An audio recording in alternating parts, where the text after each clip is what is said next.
My name is Jean Thaxton, and I don't live in Downey, but my son was murdered in Downey by a Downey police officer. He was shot in the back with a machine gun.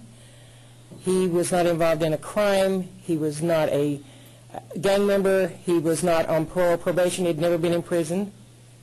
A police officer, obviously didn't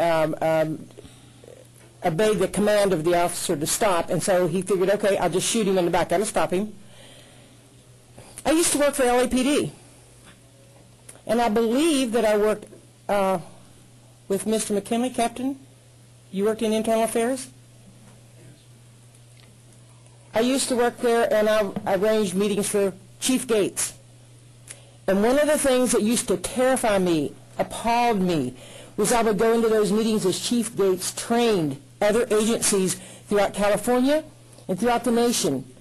And Chief Gates, Daryl Gates' mantra was, everybody out there is a potential criminal but you or I. But you or I. Go get them before they get you. That sends chills down my body even today. Because that right there is giving a license to those police officers by saying, you're not a criminal, you're not a crook, but everybody out there probably is. Make sure you treat them that way. You know, in the old Wild West, the lawmen shot people all the time. They just put a gun out and shot them. But things had to change. They had to change.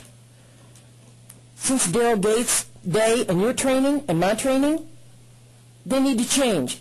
You guys are in a position to make sure that things change. You're leaders of a community. Why don't you make sure that your police department has the proper training? Psychologically, look at these guys. Don't just put a gun and a badge on them and let them go. And then defend them when they shoot somebody in the back, or when they kick somebody and brutalize them and kill them like they did Kelly Thomas, because I'm here as a support for Kelly Thomas and his family and friends. Don't let you guys have got power in your hands. Use it the right way. Use it the right way. Do something. Get rid of Daryl Gates' old mantra. Get rid of that and have your officers respect people.